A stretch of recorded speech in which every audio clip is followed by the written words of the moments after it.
Hello and welcome to part 4 of episode 200 of the Project Management Podcast.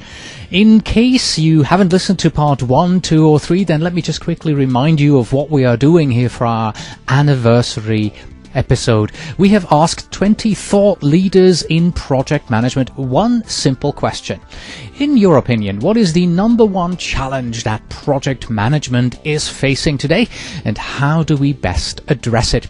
The 4 parts of episode 200 is the compilation of their answers. And of course, you are currently watching part 4 of this anniversary episode, in which you are seeing the 4 video responses that we have received. So in just a moment, you will hear and see the answers from Mark Langley, who is the president of PMI, Peter Taylor, the lazy project manager, Rich Maltzman from Earth PM, and Wayne Termel, who is the cranky middle manager.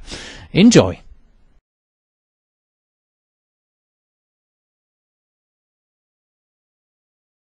The number one challenge facing project management today is improving how organizations attract, train, and retain project management talent.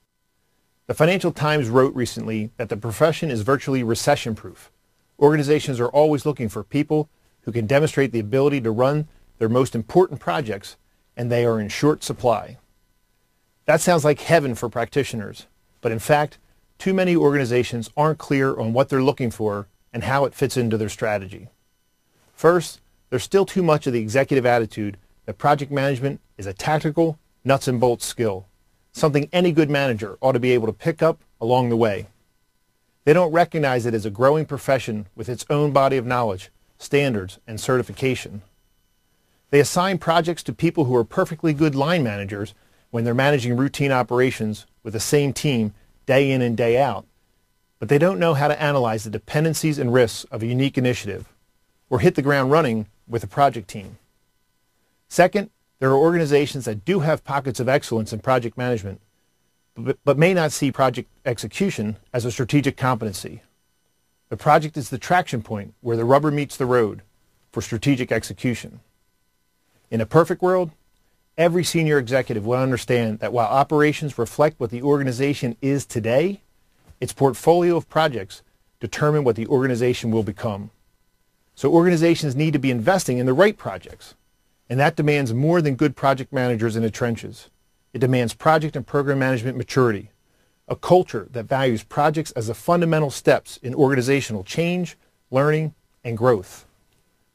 Organizations with cultures like these use their project and program management competency to drive competitive advantage. Typically, the organizations that recognize and meet these 2 challenges can find the project management talent they need. And within those organizations, practitioners benefit as much as the organization does from project management maturity. Projects closely aligned with strategy are more rewarding to work on, as well as more rewarding for the bottom line. You see that when looking at world-class projectized organizations like IBM, CH2M Hill, Accenture, Siemens, and ZTE. Each adds its own flavor to project management maturity, and each cultivates its own internal and external talent pipelines. But they all recognize its vital importance.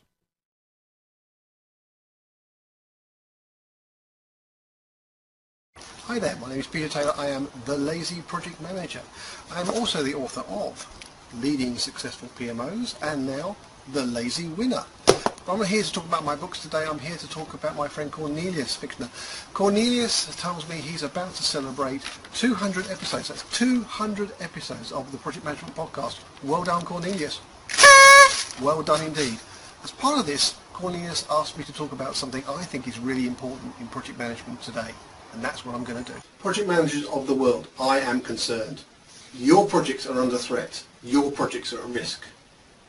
Tell me, how many of you out there get to choose the project sponsors you work with? Very few, I'd imagine. Would be nice though, wouldn't it? Hey, come on in, take a seat. Interesting resume. So tell me, why do you think you're going to be a good project sponsor? What are your strengths? But also, what are your weaknesses? Your weaknesses. How are you going to deal with those? You know, I really don't think you're right for my project.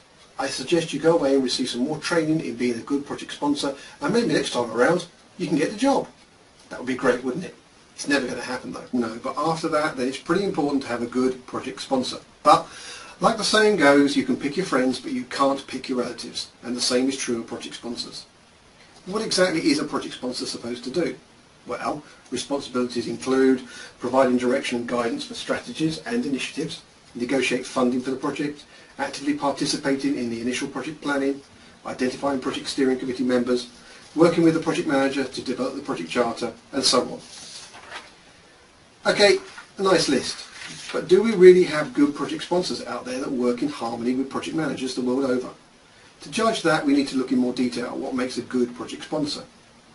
The project sponsor is the key stakeholder representative for the project and provides the necessary support for the project manager with the primary responsibility of achievement of the project objectives and benefits.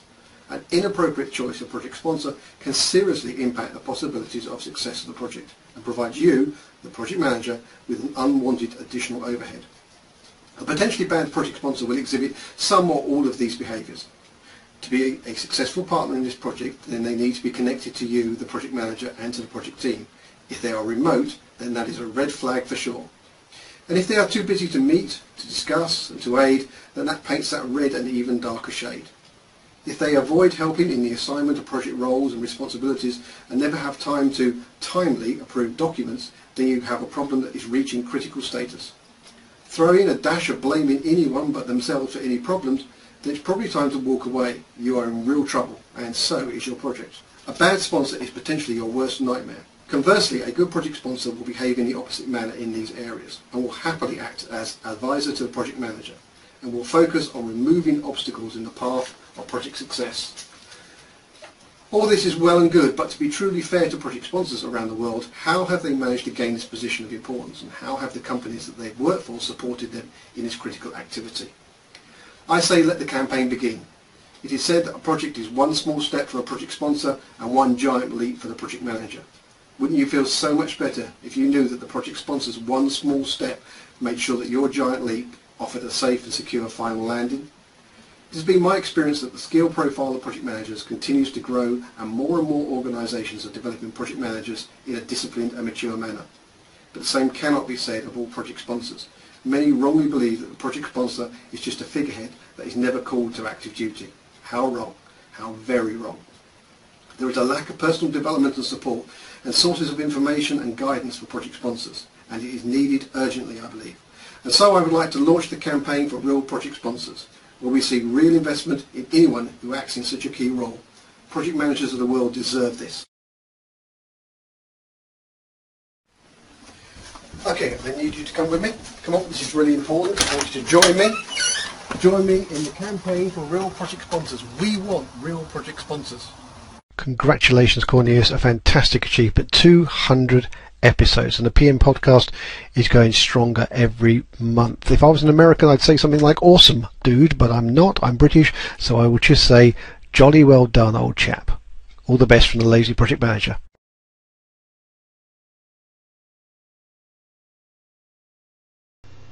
Hi Cornelius, Rich Maltzman here. I'm co-founder of EarthPM and co-author with David Shirley of Green Project Management, and we've been on your show a couple of times and enjoyed every moment of it. Congratulations on your bicentennial episode. We're looking forward to that, and again, congratulations, and thanks for asking such a good question. What is our top challenge as project managers?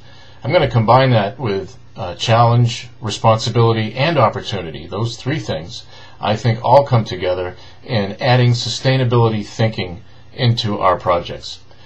Business strategists get this, operations folks get this, and guess what? We're, as project managers, we connect those two groups. We are where the rubber, these ideas, hit the road, that is operations.